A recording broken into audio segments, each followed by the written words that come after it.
More equation solving. The equations keep getting nastier.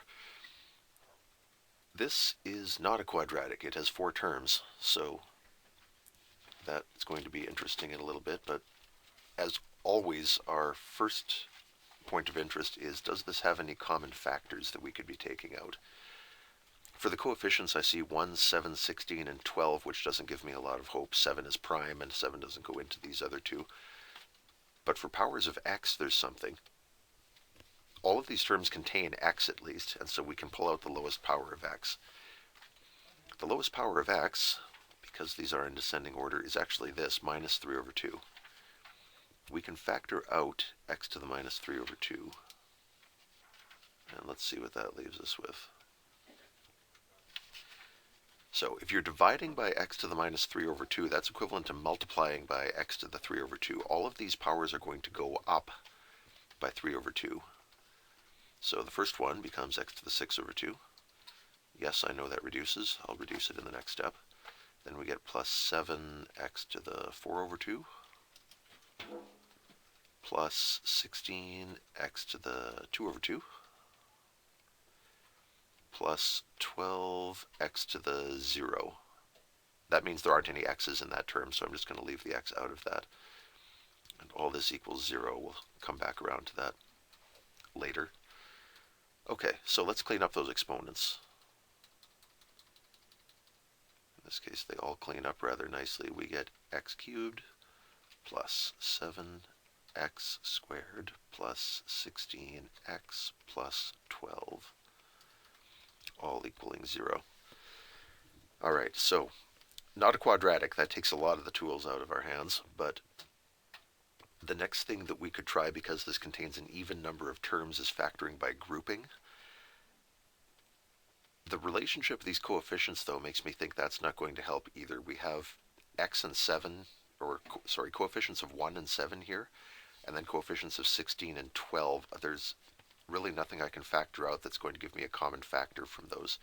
So our last hope is the rational root theorem, which says the factors of 12 divided by the factors of 1 is our list of possible roots, or possible zeros, meaning the factors of 12 are plus or minus 1, plus or minus 2, plus or minus 3, 4, not 5, 6, and 12. Those are all the factors of 12, and the factors of 1 are simply plus or minus 1, which doesn't change anything about this list.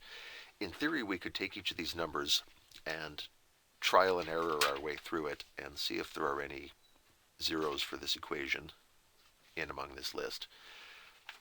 It sounds like a lot of work. There's exactly a dozen of them, so I'm going to take a bit of a shortcut. Let's graph this thing, and we'll see if we can discover the zeros from there, and that'll speed this up. So we're graphing x to the 3 plus 7x squared plus 16x plus 12.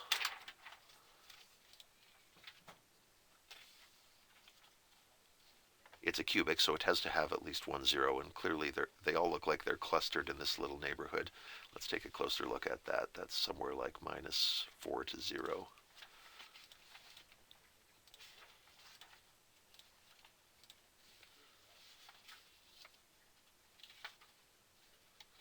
Minus 1, minus 2. There's definitely something going on between minus 3 and minus 2 that looks like it's worth a look. I'm going to go to the table of values that the calculator generates and see if that can quickly give me a root. Hey, look at that. Negative 3 and negative 2 are both zeros for this equation. That's great. Negative 2 and negative 3. All right, that's all we needed the calculator for. Here's how that helps. If negative 2 and negative 3 are roots, or zeros, that means x plus 2 and x plus 3 are factors, meaning we should be able to pull them out. Let's see if we can factor x plus 2 and x plus 3 out of this cubic, and then we'll see what remains of it afterwards. You can do this by synthetic division. I'm going to do long division in this case, even though I'm definitely a fan of synthetic. If you sort of remember synthetic, but not quite, get a hold of your instructor and they can bring you up to speed on it again.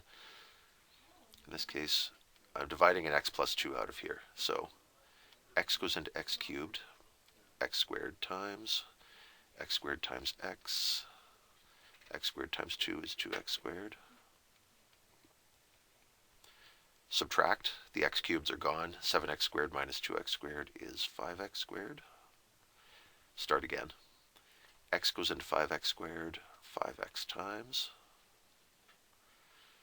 5x times x is 5x squared. 5x times 2 is 10x. Subtract again. The x squareds are done. 16x minus 10x leaves 6x. And one more time. X goes into 6x 6 times. 6 times x is 6x. 6 times 2 is 12. Subtract and you get 0, meaning no remainder, meaning we were right. X plus 2 was one of our factors. So, if you've gotten through all that, that was probably the worst part of this whole problem. We get x to the minus 3 over 2. We've now pulled an x plus 2 out of this. That's what we divided out. And we found that what remains after that is x squared plus 5x plus 6. X squared plus 5x plus 6. Good. Okay, let's get this long division out of the way. And then we'll look at what we have. Okay. Factored this out. We factored out x plus 2. Can we factor this? We know x plus 3 comes out of it, and maybe you've seen that already because this is a fairly simple quadratic, and it's one we could factor again without having to do the long division, I would say. Here's our x plus 2. For this, we just need two numbers that add up to 5 and multiply to 6, and that's no problem. That's x plus 2, x plus 3. And there's my equals 0. I forgot it for just a moment, but now it's back. Okay, we made it. Here it is, all factored. And the zero product theorem says any one of these factors could be equal to 0, and that would satisfy the equation. So let's take a look at these factors. We get x to the minus 3 over 2 equals 0. We get x plus 2 equals 0. And then we get it again, but there's no need to solve it twice. We're going to get our answer from here. And then we get x plus 3 equals 0. So if you have a duplicate factor, you don't have to write it out 2 times. You'll just end up with the same 0 both times. So save time and ink by not bothering with that. X to the minus 3 over 2, how do we solve this? This means 1 over x to the 3 over 2 equals 0. This actually doesn't have any solution. There's no value of x that can make this work because 1 divided by a number never equals 0. So from this we get no solutions. From x plus 2 equals 0, we get x equals negative 2. And from x plus 3 equals 0, we get x equals negative 3. So even though this turned out to be a cubic, that meant it could have had up to 3 solutions. As it turns out, in this case, it only has a couple, and they are negative 2 and negative 3.